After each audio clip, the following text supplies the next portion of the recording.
दसे हो मार्ग संतो, क्यों प्रभु मिलाया।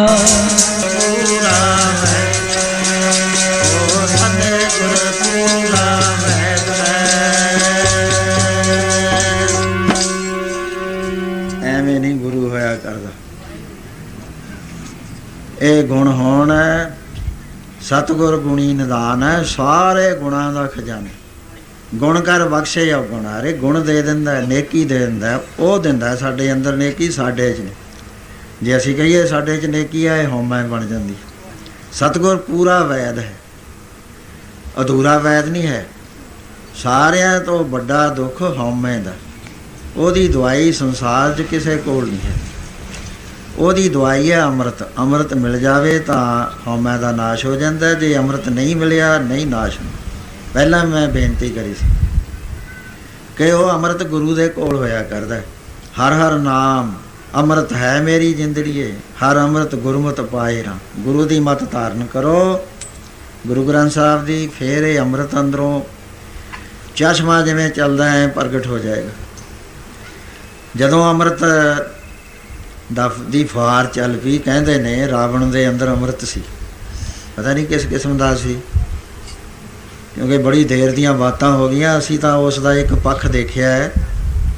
ਸਰਕਾਰਾਂ ਜਿਹੜੀਆਂ ਹੁੰਦੀਆਂ, ਇੱਕ ਦੇਸ਼ ਦੇ ਨਾਲ ਸੀਤਾ ਜੀ ਨੂੰ ਲੈ ਗਿਆ ਅਤੇ ਸਾਡਾ ਕੁਦਰਤੀ ਵਿਰੋਧ ਉਹਦੇ ਨਾਲ ਪੈ ਗਿਆ। ਹੁਣ ਤਾਂ ਹੀ ਨਹੀਂ ਅਸੀਂ ਖਹਿੜਾ ਛੱਡਦੇ, ਪਤਾ ਨਹੀਂ ਲੱਖਾਂ ਸਾਲ ਹੋ ਗਏ, ਪਤਾ ਨਹੀਂ ਕਿੰਨਾ ਚਿਰ ਹੋ ਗਿਆ। ਉਹਦੀ ਸ਼ਖਸੀਅਤ ਨੂੰ ਅਸੀਂ ਕਿਸੇ ਪੱਖੋਂ ਵੀ ਚੰਗੀ ਨਹੀਂ ਜਾਣਦੇ, ਮਾੜਾ ਹੀ ਮਾੜਾ ਕਹਾਂਗੇ। ਪਰ ਰਮਾਇਣ 'ਚ ਇਹ ਆਉਂਦਾ ਬਈ ਉਸਨੇ ਪਹਿਲੇ ਦਿਨ ਦਾ ਰਾਸ਼ਨ ਸਾਰਾ ਆਪਣੇ ਕੋਲੋਂ ਦਿੱਤਾ, ਵੀ ਫੌਜ ਆਈ ਹੈ, ਇਹਨੇ ਲੜਾਈ ਕਰਨੀ ਹੈ ਅਤੇ ਇਹਨੂੰ ਰਾਸ਼ਨ ਆਪਾਂ ਦਿਓ। ਕੁਛ ਦਿਨਾਂ ਦਾ ਰਾਸ਼ਨ ਦਿੱਤਾ। ਜਦ ਮੁੱਕ ਗਿਆ, ਫਿਰ ਸ਼੍ਰੀ ਰਾਮ ਚੰਦਰ ਜੀ ਨੇ ਕਿਸੇ ਟਾਪੂ ਤੋਂ ਮੰਗਾਇਆ। ਫਿਰ ਜਦ ਲਛਮਣ ਜੀ ਦੇ ਵਰਛੀ ਲੱਗੀ, ਉਸ ਵੇਲੇ ਵੀ ਉਹਨੇ ਆਪਣਾ ਵੈਦ ਭੇਜਿਆ। ਚੰਗਾ ਕਰੈਕਟਰ ਇਹ ਸੀ। ਸੀਤਾ ਜੀ 9 ਮਹੀਨੇ ਰਹੀ, ਕੇਵਲ ਹਾਊਸ ਅਰੈਸਟ ਸੀ, ਉਹਦੇ ਵਿੱਚ ਬੰਦ ਸੀ ਬਾਗ ਦੇ। ਕੋਈ ਨਜਾਇਜ਼ ਹਰਕਤ ਤਾਂ ਕੀਤੀ ਨਹੀਂ ਉਸਨੇ। ਸੋ ਇਹ ਅਸੀਂ ਇੱਕ ਪੱਖ ਉਹਦਾ ਲੈ ਕੇ ਵਿਰੋਧ ਦੇ ਨਾਲ ਅਸੀਂ ਉਹਨੂੰ ਬੜਾ ਮਾੜਾ ਰਾਖਸ਼ ਕਹਿੰਦੇ ਹਾਂ। ਉਹਨੂੰ ਬ੍ਰਾਹਮਣ ਕਹਿੰਦੇ ਸੀ, ਜਾਤ ਦਾ ਬ੍ਰਾਹਮਣ ਸੀ ਅਤੇ 10 ਵਿਦਿਆ ਦਾ ਜਾਣੂ ਸੀਗਾ। 10 ਸਿਰ ਕਹਿੰਦੇ ਸੀ ਉਹਦੇ। ਬਹੁਤ ਵਿਦਵਾਨ ਪੁਰਸ਼ ਸੀ। ਜਦੋਂ ਰਾਵਣ ਮਾਰਿਆ ਗਿਆ ਤਾਂ ਸ਼੍ਰੀ ਰਾਮ ਚੰਦਰ ਜੀ ਨੇ ਲਛਮਣ ਨੂੰ ਭੇਜਿਆ ਵੀ ਜਾ ਇਹ ਤੋਂ ਉਪਦੇਸ਼ ਲੈ ਕੇ ਆ। ਸੋ ਉਹਦੇ ਕੋਲ ਅੰਮ੍ਰਿਤ ਸੀ, ਕੋਈ ਗੁਰੂ ਹੋਣਾ ਉਸ ਦਾ, ਜਿੱਥੋਂ ਅੰਮ੍ਰਿਤ ਦੀ ਦਾਤ ਪ੍ਰਾਪਤ ਹੋਈ। ਉਸ ਨੂੰ ਕਹਿੰਦੇ ਉਹ ਮਰਦਾ ਨਹੀਂ ਸੀ, ਅੰਮ੍ਰਿਤ ਸਿਖਾਇਆ, ਅੰਮ੍ਰਿਤ ਦਾ ਚਸ਼ਮਾ ਤਾਂ ਮਰਿਆ। ਇਹ ਮਿਥਿਆਸ ਹੁੰਦਾ, ਗੱਲ ਹੋਰ ਹੁੰਦੀ ਹੈ, ਸਮਝਣ ਵਾਸਤੇ ਹੋਰ। ਇਹ ਅੰਮ੍ਰਿਤ ਗੁਰੂ ਦੇ ਕੋਲ ਹੁੰਦਾ, ਗੁਰੂ ਦਿੰਦਾ। ਜਿਸ ਨੂੰ ਦੇ ਦੇਵੇ ਉਹਦੇ ਅੰਦਰ ਪ੍ਰਗਟ ਹੋ ਜਾਂਦਾ। ਅਤੇ ਜਿਹਦੇ ਅੰਦਰ ਅੰਮ੍ਰਿਤ ਹੋ ਗਿਆ ਪੈਦਾ, ਉਹਦੀਆਂ ਸਾਰੀਆਂ ਬਿਮਾਰੀਆਂ ਸਰੀਰ ਦੀਆਂ, ਮਨ ਦੀਆਂ, ਜਿੰਨੀਆਂ ਵੀ ਬਿਮਾਰੀਆਂ ਸਾਰੀਆਂ ਦਾ ਨਾਸ਼ ਹੋ ਜਾਂਦਾ। ਸਰਬ ਰੋਗ ਕੋ ਔਖਦ ਨਾਮ। ਉਹ ਸਤਿਗੁਰ ਪੂਰਾ ਵੈਦ ਹੈ। 5 ਰੋਗ ਸਾਧ ਨਿਵਾਰਿਆ। 5 ਰੋਗ ਕਾਮ ਕ੍ਰੋਧ ਲੋਭ ਮੋਹ ਹੰਕਾਰ ਦੇ ਲੱਗੇ ਹੋਏ, ਇਹਨੂੰ ਅਸਾਧ ਕਹਿੰਦੇ ਆ। ਵੀ ਇਹ ਕਿਵੇਂ ਵੀ ਹਟ ਨਹੀਂ ਸਕਦੇ। ਫਿਰ ਸਾਰੇ ਸੁੱਖਾਂ ਦਾ ਖਜ਼ਾਨਾ ਹੈ, ਸਾਰੇ ਸੁੱਖ ਮਿਲਦੇ ਆ। ਸੁੱਖ ਸਾਗਰ ਗੁਰਦੇਵ ਹੈ। ਸੁੱਖ ਦੇ ਮੇਲ ਲਏ ਦੁਖਿਆਰੇ, ਸੁੱਖ ਦਿੰਦਾ ਪਹਿਲਾਂ, ਫਿਰ ਪਰਮੇਸ਼ਰ ਨਾਲ ਮੇਲ ਦਿੰਦਾ। ਗੁਰ ਪੂਰਾ ਨਿਰਵੈਰ ਹੈ, ਕਿਸੇ ਨਾਲ ਨਹੀਂ ਉਹਦਾ ਵੈਰ। ਨਿੰਦਕ ਦੋਖੀ ਬੇਮੁਖ ਤਾਰੇ, ਬੇਮੁਖਾਂ ਨੂੰ ਵੀ ਤਾਰ ਦਿੰਦਾ। ਜਿਹੜੇ ਵੈਰ ਕਰਦੇ ਨੇ ਉਹਨੂੰ ਵੀ ਤਾਰਦਾ। ਗੁਰੂ ਦਸ਼ਮੇਸ਼ ਪਿਤਾ, ਜਿਸ ਨੂੰ ਵੀ ਉਸ ਮਹਾਰਾਜ ਜੀ ਦਾ ਬਾਣ ਲੱਗਦਾ ਸੀ, ਉਹ ਬਾਣ ਪਾਪ ਸਾਰੇ ਹੀ ਖਤਮ ਕਰ ਦਿੰਦਾ ਸੀ। ਛੋਹ ਸੀ ਗੁਰੂ ਦਸ਼ਮੇਸ਼ ਪਿਤਾ ਦੇ ਪਵਿੱਤਰ ਮਹਾਪਵਿੱਤਰ ਹੱਥਾਂ 'ਚੋਂ। ਪਹਿਲਾਂ ਤਾਂ ਦ੍ਰਿਸ਼ਟੀ ਪਈ ਉਹਦੇ ਉੱਤੇ, ਫਿਰ ਬਾਣ ਮਾਰਿਆ, ਫਿਰ ਉਹਦਾ ਆਧਾਰ ਨਹੀਂ ਹੋਏਗਾ। ਸਾਧ ਸੰਗਤ ਜੀ, ਜੇ ਸ਼ੇਰ ਮਾਰਿਆ ਗੁਰੂ ਮਹਾਰਾਜ ਨੇ ਪੌਂਡੇ ਸਾਹਿਬ ਦੇ ਉੱਪਰਲੇ ਪਾਸੇ, ਤਾਂ ਉਹ ਸ਼ੇਰ ਦਾ ਆਧਾਰ ਕਰ ਦਿੱਤਾ। ਤਿੱਤਰ ਮਾਰਿਆ, ਤਿੱਤਰ ਦਾ ਉਧਾਰ ਕਰ ਦਿੱਤਾ। ਸੋ ਬੇਮੁਖਾਂ ਨੂੰ, ਨਿੰਦਕਾਂ ਨੂੰ, ਦੋਖੀਆਂ ਨੂੰ ਗੁਰੂ ਜਿਸ ਤਰੀਕੇ ਨਾਲ ਵੀ ਚਾਹੇ ਤਾਰ ਦਿੰਦਾ। ਗੁਰ ਪੂਰਾ ਨਿਰਭਉ ਹੈ ਸਦਾ। ਜਨਮ ਮਰਨ ਜਨਮ ਡਰ ਹੈ ਉਤਾਰਿਆ। ਜਮਾਂ ਦਾ ਡਰ ਜਿਹੜਾ ਸਾਰਿਆਂ ਦੇ ਸਿਰ 'ਤੇ ਪਿਆ ਹੋਇਆ, ਮਰ ਜਾਣਾ, ਮਰ ਜਾਣਾ, ਫਿਰ ਜੰਮਣਾ, ਫਿਰ ਮਰਨਾ, ਉਹਨੂੰ ਡਰ ਨੂੰ ਲਾ ਦਿੰਦਾ। ਸਤਿਗੁਰ ਪੁਰਖ ਸੁਜਾਨ ਹੈ। ਫਿਰ ਉਹ ਪੂਰਨ ਗਿਆਨਵਾਨ ਹੈ, ਅਣਜਾਣ ਨਹੀਂ ਹੈ। ਬੜੇ ਵੱਡੇ ਅਸਾਧ, ਵੱਡੇ ਅਜਾਣ ਮੁਕਤ ਨਿਸਤਾਰੇ, ਕੌਡੇ ਰਾਖਸ਼ ਵਾਲੇ ਜਿਹੜੇ ਬੰਦਿਆਂ ਨੂੰ ਖਾਰ ਜਾਂਦੇ ਸੀ, ਸੱਜਣ ਠੱਗ ਵਰਗੇ, ਇਹੋ ਜਿਹੇ ਅਣਜਾਣ ਬੰਦਿਆਂ ਨੂੰ ਤਾਰ ਦਿੱਤਾ। ਸਤਿਗੁਰ ਆਗੂ ਜਾਣੀਏ, ਬਾਂਹ ਪਕੜ ਅੰਦਲੇ ਉਹਦਾ। ਅਸੀਂ ਗਿਆਨ ਦੀਆਂ ਅੱਖਾਂ ਸਾਡੇ ਕੋਲ ਨਹੀਂ, ਵੈਰਾਗ ਦੇ ਸਾਡੇ ਕੋਲ ਹੱਥ ਨਹੀਂ ਹੈਗੇ, ਭੈ ਦੇ ਸਾਡੇ ਕੋਲ ਚਰਨ ਨਹੀਂ ਹੈਗੇ, ਅਤੇ ਸਾਨੂੰ ਪਿੰਗਲਿਆਂ ਨੂੰ ਪਿੰਗਲ ਪਰਬਤ ਪਾਰ ਪਰੇ ਖਰ ਚਤਰ ਬਕੀਤਾ, ਅੰਦਲੇ ਤਿਰਭਵਨ ਸੂਝਿਆ ਗੁਰ ਭੇਟ ਪਨੀਤਾ, ਮਹਿਮਾ ਸਾਧੂ ਸੰਗ ਕੀ ਸੁਣੋ ਮੇਰੇ ਮੀਤਾ। ਜਦੋਂ ਮੇਲ ਹੋ ਗਿਆ ਅੰਨੇ ਬੋਲੇ ਪਿੰਗਲੇ ਤਰ ਜਾਂਦੇ ਨੇ। ਮਾਣ ਨਿਮਾਣੇ ਸਦ ਬਲਿਹਾਰੇ, ਜਿਹਦਾ ਕੋਈ ਦੁਨੀਆ 'ਤੇ ਮਾਣ ਨਹੀਂ ਹੈ, ਉਹਦਾ ਮਾਣ ਸਤਿਗੁਰੂ ਹੋਇਆ ਕਰਦਾ। ਕਹਿੰਦੇ ਬਲਿਹਾਰ ਜਾਂਦੇ ਐਸੇ ਗੁਰੂ, ਅਤੇ ਗੁਰੂ ਦਾ ਕੰਮ ਹੁੰਦਾ ਹੈ ਵਿਸ਼ਿਆਂ ਤੋਂ ਤੋੜਨਾ ਅਤੇ ਪਰਮੇਸ਼ਰ ਦੇ ਨਾਲ ਜੋੜਨਾ। ਸ਼ਬਦ, ਸਪਰਸ਼, ਰੂਪ, ਰਸ, ਗੰਧ। ਜਦ ਸੰਸਾਰ ਦੀ ਰਚਨਾ ਕਰੀ ਹੈ, ਜਦ ਸੂਖਸ਼ਮ ਮਾਇਆ ਪੈਦਾ ਕੀਤੀ ਹੈ, ਤਿਰਗੁਣ ਮਾਇਆ, ਸਭ ਤੋਂ ਪਹਿਲਾਂ ਇਹ 5 ਸੂਖਸ਼ਮ ਤੱਤ ਕਹਿੰਦੇ ਨੇ, ਇਹ ਬਣੇ ਸ਼ਬਦ, ਸਪਰਸ਼, ਰੂਪ, ਰਸ, ਗੰਧ। ਸ਼ਬਦ ਤੋਂ ਆਕਾਸ਼ ਬਣਿਆ, ਸਪਰਸ਼ ਤੋਂ ਹਵਾ ਬਣੀ, ਰੂਪ ਤੋਂ ਪ੍ਰਕਾਸ਼ ਬਣਿਆ, ਗੰਧ ਤੋਂ ਮਿੱਟੀ ਬਣੀ, ਰਸ ਤੋਂ ਪਾਣੀ ਬਣਿਆ। ਇਹ ਫਿਰ ਸਥੂਲ ਤੱਤ ਬਣੇ, ਪਹਿਲਾਂ ਇਹ ਬਣੇ। ਇਹ ਹਰੇਕ ਬੰਦੇ ਦੇ ਆਖਰੀ ਤਹਿ ਦੇ ਵਿੱਚ ਇਹ ਹੈਗੇ, ਇਹਨਾਂ ਨਾਲੋਂ ਟੁੱਟ ਨਹੀਂ ਸਕਦਾ ਬੰਦਾ। ਜੇ ਕੋਈ ਤੋੜਨ ਵਾਲਾ ਹੈ ਤਾਂ ਉਹ ਕੇਵਲ ਸਤਿਗੁਰੂ ਹੈ। ਸਾਧ ਸੰਗਤ ਸਿੱਧਨਾਥ ਅਵਤਾਰ ਸਭ ਗੋਸ਼ਟ ਕਰ ਕਰ ਕੰਨ ਫੜਾਇਆ। ਸਿੱਧਾਂ ਨਾਲ, ਨਾਥਾਂ ਨਾਲ, ਅਵਤਾਰਾਂ ਨਾਲ ਗੁਰੂ ਨੇ ਗੋਸ਼ਟ ਕੀਤੀ ਅਤੇ ਕੰਨ ਫੜਾਏ ਉਹਨਾਂ ਦੇ। ਕੰਨ ਫੜਾਉਣ ਦਾ ਮਤਲਬ ਹੈ ਕਿ ਉਹਨਾਂ ਨੇ ਮਸਤਕ ਨਵਾਏ। ਹੇ ਨਾਨਕ, ਜੋ ਤੁਸੀਂ ਇਹ ਬਾਤ ਦੱਸੀ ਹੈ, ਅਸੀਂ ਇਹ ਤੋਂ ਬੜੇ ਉਰੇ ਸੀਗੇ।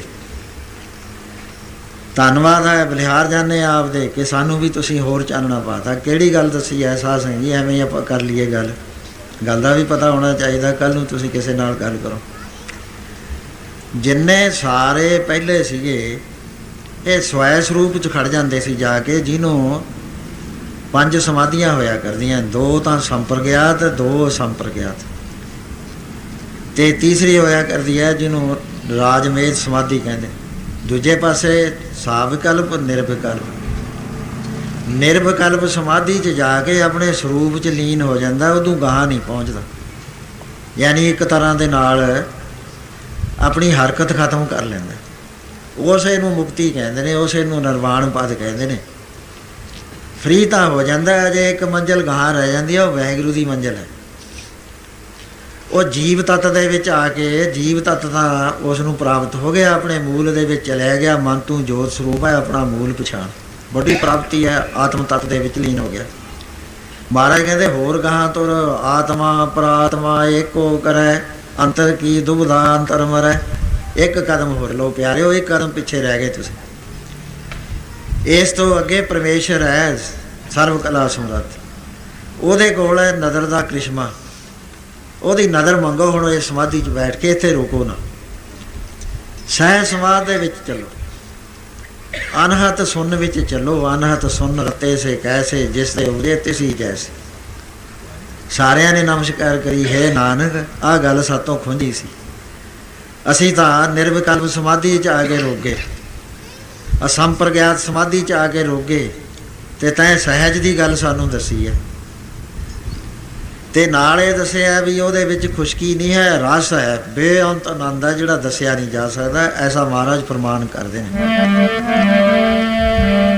ਸਹਿਜ ਸਮਾਧ ਲਗੀ ਲਿਵ ਅੰਤਰ, ਸੋ ਰਸ ਸੋਈ ਜਾਣੈ। ਸਹਿਜ ਸਮਾਧ ਲਗੀ ਲਿਵ ਅੰਤਰ, ਸੋ ਰਸ ਸੋਈ ਜਾਣੈ।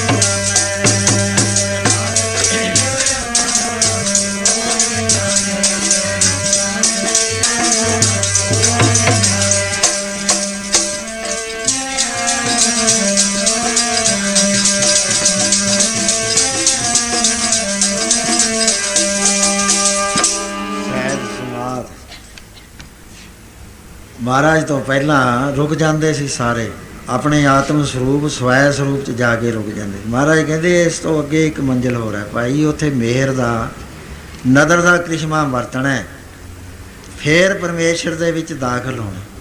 ਜਿਉਂ ਜਲ ਮੇ ਜਲਾਏ ਖੜਨਾ ਤਿਉਂ ਜੋਤੀ ਸੰਗ ਜੋਤ ਸਮਾ। ਕਹਿੰਦੇ ਉੱਥੇ ਮਿਟ ਜਾਂਦਾ ਹੈ ਆਦਮੀ, ਕਹਿੰਦੇ ਈਗੋ ਤਾਂ ਨਹੀਂ ਰਹਿੰਦੀ, ਹਾਂ ਮੈਂ ਨਹੀਂ ਰਹਿੰਦੀ, ਪਰ ਉਹ ਆਪ ਹੀ ਪਰਮੇਸ਼ਰ ਬਣ ਜਾਂਦਾ। ਫਰਕ ਨਹੀਂ ਲੱਗਦਾ। ਰਾਮ ਕਬੀਰਾ ਏਕ ਪਏ ਹੈ ਕੋਈ ਨਾ ਸਕੇ ਪਛਾਣ। ਇੱਕ ਬਣ ਕੇ ਹੁਣ ਪਤਾ ਲੱਗਦਾ ਕਬੀਰ ਰਾਮ ਹੈ ਕਿ ਰਾਮ ਕਬੀਰ ਹੈ। ਇਹ ਗੱਲ ਸਮਝਣ ਵਾਲੀ ਹੈ। ਬੰਦਗੀ ਕਰਨ ਵਾਲਿਆਂ ਨੂੰ ਕਿਸੇ ਕਿਸੇ ਨੂੰ ਪਤਾ ਲੱਗਦਾ ਇਸ ਗੱਲ ਦਾ, ਸਾਰੇ ਨਹੀਂ ਜਾਣਦੇ। ਕਹਿਣ ਲੱਗੇ ਪਾਤਸ਼ਾਹ ਇਹ ਗੱਲ ਤੁਸੀਂ ਨਵੀਂ ਦੱਸੀ ਸਾਨੂੰ, ਅਸੀਂ ਇੱਥੋਂ ਖੁੰਝੇ ਹੋਏ ਸੀ, ਅਸੀਂ ਕੈਵਲ ਪਦ ਤੱਕ ਮੁਕਤ ਪਦ ਤੋਂ ਗਾਹਾਂ ਨਹੀਂ ਸੀ ਜਾਣਾ ਚਾਹੁੰਦੇ। ਸਾਰਾ ਸੰਸਾਰ ਰੁਕਿਆ ਪਿਆ ਸੀ ਇੱਥੇ। ਮਹਾਰਾਜ ਸਿੱਧਨਾਥ ਅਵਤਾਰ ਸਭ ਗੋਸ਼ਟ ਕਰ ਕਰ ਕੰਨ ਫੜਾਇਆ, ਬਾਬਰ ਕੇ ਬਾਬੇ ਮਿਲੇ ਨਿਵ ਨਿਵ ਸਭ ਨਵਾਬ ਨਵਾਇਆ, ਪਾਤਸ਼ਾਹ ਮਿਲ ਵਿਛੜੇ ਜੋਗ ਭੋਗ ਛੱਡ ਚਲਤ ਰਚਾਇਆ। ਦੀਨ ਦੁਨੀਆ ਦਾ ਪਾਤਸ਼ਾਹ ਬੇਮੋਹਤਾਜ ਰਾਜ ਕਰ ਆਇਆ, ਕਾਦਰ ਹੋਏ ਕੁਦਰਤ ਕਰੇ, ਇਹ ਵੀ ਕੁਦਰਤ ਸਾਂਗ ਬਣਾਇਆ, ਇੱਕ ਨਾ ਜੋੜ ਵਿਛੋੜ ਦਾ ਚਿਰੀ ਵਿਛੋਨੇ ਆਣ ਮਿਲਾਇਆ, ਸਾਧ ਸੰਗਤ ਵਿੱਚ ਲੱਖ ਲਿਖਾਇਆ। ਗੁਰੂ ਨੇ ਆ ਕੇ ਜਿਹੜਾ ਲਿਖਿਆ ਨਹੀਂ ਜਾਂਦਾ ਸਾਧ ਸੰਗਤ 'ਚ ਆ ਕੇ ਉਹ ਦਿਖਾ ਦਿੱਤਾ। ਸੋ ਇਸ ਤਰ੍ਹਾਂ ਦੇ ਵਚਨ ਮਨਸੁਖ ਜੀ ਸ਼ਿਵਨਾਰ ਨਾਂ, ਜੋ ਕਿ ਬੜਾ ਵਿਦਵਾਨ ਸੀ, ਕੋਈ ਐਵੇਂ ਨਹੀਂ ਸੀ ਮਾਮੂਲੀ ਬੰਦਾ, ਬਹੁਤ ਰੂਹਾਨੀ ਉਹਦੇ 'ਚ ਸੀਗਾ, ਕਿਉਂਕਿ ਬਹੁਤ ਸਿੱਧਨਾਥ ਜੋਗੀ ਉੱਥੇ ਜਾਇਆ ਕਰਦੇ ਸੀ। ਮਛੰਦਰ ਦੇ ਪਿਤਾ ਦੇ ਕੋਲ ਆਇਆ ਕਰਦਾ ਸੀ ਜਿਹਦਾ ਨਾਮ ਅਮਰੂ ਸੀ। ਲੇਕਿਨ ਠੀਕ ਹੈ 10ਵੇਂ ਦੁਆਰ ਸਵਾਸਤਾ ਚਾੜ ਲਏ, ਪਰ ਮਨ ਨਹੀਂ ਸ਼ੁੱਧ ਹੋਇਆ ਸੀ, ਮਨ ਅਜੇ ਮੈਲਾ ਸੀ।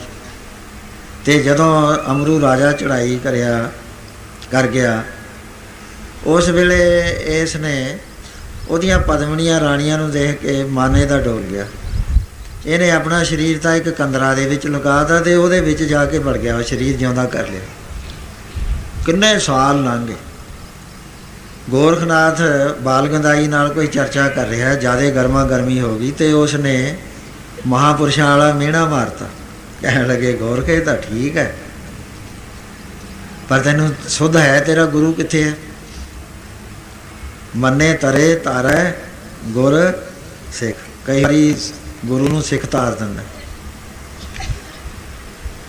ਨਿਗਾਹ ਮਾਰ ਕੇ ਦੇਖਿਆ ਕਿਤੇ ਨਜ਼ਰ ਨਹੀਂ ਆਉਂਦਾ। ਕਹਿਣ ਲੱਗਿਆ ਕਿੱਥੇ ਹੋਇਆ? ਕਹਿੰਦੇ ਤੂੰ ਦੱਸ ਕਿੱਥੇ ਹੈ।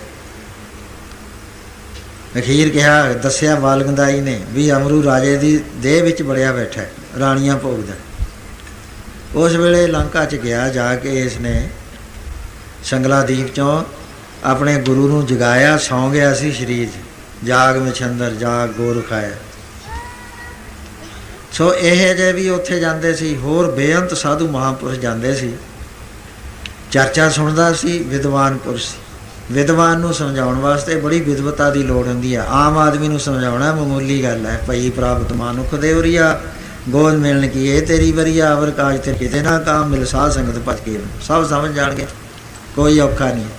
ਥੋੜ੍ਹੀ ਤੇ ਥੋੜ੍ਹੀ ਅਕਲ ਵਾਲਾ ਵੀ ਸਮਝੂ, ਪਰ ਵੱਡੀਆਂ ਗੱਲਾਂ ਸਮਝਾਉਣ ਵਾਸਤੇ ਵੱਡੀਆਂ ਬਾਤਾਂ ਦੀ ਲੋੜ ਹੈ। ਸੋ ਉਸ ਵੇਲੇ ਆਪ ਨੇ ਫਰਮਾਨ ਕੀਤਾ ਭਾਈ ਮਨਸੁਖ ਜੀ ਨੇ ਕਿ ਰਾਜਾ ਸ਼ਿਵਨਾਥ, ਇਹ ਜਿਹੜੇ ਤੁਸੀਂ ਵਰਤਾਂ 'ਚ ਫਸੇ ਪਏ ਹੋ ਨਾ, ਇਕਾਦਸ਼ੀ ਦਾ ਵਰਤ ਰੱਖ ਲਓ, ਸਾਲੰਗ ਰਾਮ ਨੂੰ ਪੂਜ ਲਓ, ਇਹ ਚੀਜ਼ਾਂ ਬਹੁਤ ਛੋਟੀਆਂ ਨੇ। ਇਹਦੇ ਨਾਲ ਮੁਕਤੀ ਨਹੀਂ ਹੁੰਦੀ। ਮੁਕਤੀ ਕੇਵਲ ਜੇ ਹੁੰਦੀ ਹੈ ਤਾਂ ਜਦ ਤੱਕ ਪੂਰਾ ਗੁਰੂ ਨਹੀਂ ਮਿਲਦਾ ਉਨੀ ਦੇਰ ਤੱਕ ਮੁਕਤੀ ਨਹੀਂ ਹੁੰਦੀ। ਦੂਜਾ ਰਸਤਾ ਜਿਹੜਾ ਹੈ, ਇਹ ਦੋ ਰਸਤੇ ਨੇ। ਇੱਕ ਤਾਂ ਕੀੜੀ ਦਾ ਮਾਰਗ ਹੈ ਅਤੇ ਇੱਕ ਹੈਗਾ ਪੰਛੀ ਦਾ ਮਾਰਗ, ਜਿਹਨੂੰ ਵਿਹੰਗਮ ਮਾਰਗ ਕਹਿੰਦੇ। 2-4 ਮੀਲ ਦੇ ਉੱਤੇ ਕੋਈ ਦਰਖਤ ਖੜ੍ਹਾ ਹੈ, ਕੀੜੀ ਨੂੰ ਵਾਸ਼ਨਾ ਆ ਗਈ ਵੀ ਫਲ ਪੱਕਿਆ ਹੋਇਆ, ਇਹਨੇ ਤੁਰਨਾ ਹੈ। ਕਿੰਨੀਆਂ ਦਿੱਕਤਾਂ, ਮੂਹਰੇ ਛੋਟਾ ਜਿਹਾ ਨਾਲਾ ਆ ਜਾਏ ਗਿੱਠ ਚੌੜਾ, ਉਹਦੇ 'ਚੋਂ ਨਹੀਂ ਕੀੜੀ ਲੰਘ ਸਕਦੀ। ਅਤੇ ਜਿਹੜਾ ਪੰਛੀ ਹੈ ਉਹਨੇ ਉਡਾਰੀ ਮਾਰਨੀ ਹੈ। ਹੁਣ ਇੱਥੇ ਆ, ਦੇਖਦੇ ਦੇਖਦੇ ਫਲ 'ਤੇ ਚਲੇ ਗਏ। ਉਹ ਕਹਿਣ ਲੱਗੇ ਜਿਹੜਾ ਇਹ ਰਸਤਾ ਹੈ ਨਾ, ਤੁਸੀਂ ਜਿਸ ਰਸਤੇ ਚੱਲਦੇ ਹੋ, ਇਹ ਕੀੜੀ ਦਾ ਰਸਤਾ ਹੈ। ਇਹ ਰਸਤੇ ਤੁਰਨਾ ਬਹੁਤ ਔਖਾ ਹੈ, ਬੜੀ ਦੇਰ ਲੱਗਦੀ ਹੈ, ਜਨਮ ਬੀਤ ਜਾਂਦੇ ਨੇ। ਅਤੇ ਸਾਡੇ ਪੂਰੇ ਸਤਿਗੁਰੂ ਨੇ ਸਾਨੂੰ ਵਿਹੰਗਮ ਦਾ ਰਸਤਾ ਦੱਸ ਦਿੱਤਾ, ਪੰਛੀਆਂ ਦਾ ਰਸਤਾ, ਅਤੇ ਅਸੀਂ ਉਸ ਨਾਲ ਜਾਂਦੇ ਹਾਂ। ਸੋ ਇਸ ਵਾਸਤੇ ਗੁਰੂ ਤੋਂ ਬਗੈਰ ਨਹੀਂ ਪਤਾ ਲੱਗਿਆ ਕਰਨਾ।